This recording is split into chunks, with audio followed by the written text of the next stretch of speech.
Le mondial de l'auto, porte de Versailles, est une vitrine pour les constructeurs. Ce salon, créé en 1898, présente cette année plus de 270 marques venant de 21 pays.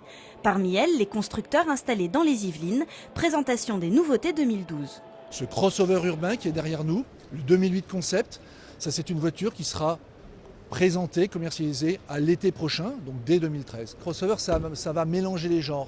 Ça va prendre le meilleur de la berline, c'est-à-dire la tenue de route, le confort d'une berline, mais ça va lui adjoindre l'habitabilité d'un monospace avec le look beaucoup plus dynamique et moderne d'un SUV, d'un 4x4 entre guillemets. Notamment avec la présentation de la série 1 3 portes, du Touring série 3 et surtout, j'ai envie de dire, puisque c'est sa première mondiale, de l'Active Tourer, qui est en fait le premier véritable monospace dans la gamme BMW.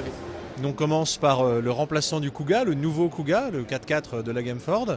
Il y a la nouvelle Mondeo, la future grande berline, le porte-drapeau de la gamme. Il y a un tout petit 4x4 qui s'appelle l'EcoSport, qui arrivera un petit peu plus tard.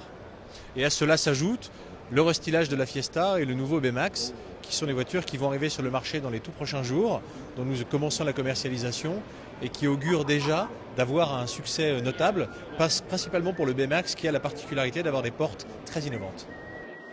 Chez Fiat, la gamme 500 s'agrandit avec l'arrivée de la 501, destinée aux familles et disponible en France dès le 10 octobre. C'est un véhicule qu'on a voulu très émotionnel sur les aspects coloris. Elle reprend quelques éléments esthétiques de la 500, notamment la planche de bord couleur carrosserie. Mais c'est avant tout un véhicule qu'on a voulu très rationnel, avec beaucoup d'habitabilité, de modularité, de la personnalisation et des tarifs et des équipements à la hauteur. La marque italienne présente également sa Panda 4x4 qui sera commercialisée mi-octobre. Le mondial de l'automobile se tient jusqu'au 14 octobre. Il a accueilli l'année dernière plus d'1 200 000 visiteurs venus du monde entier.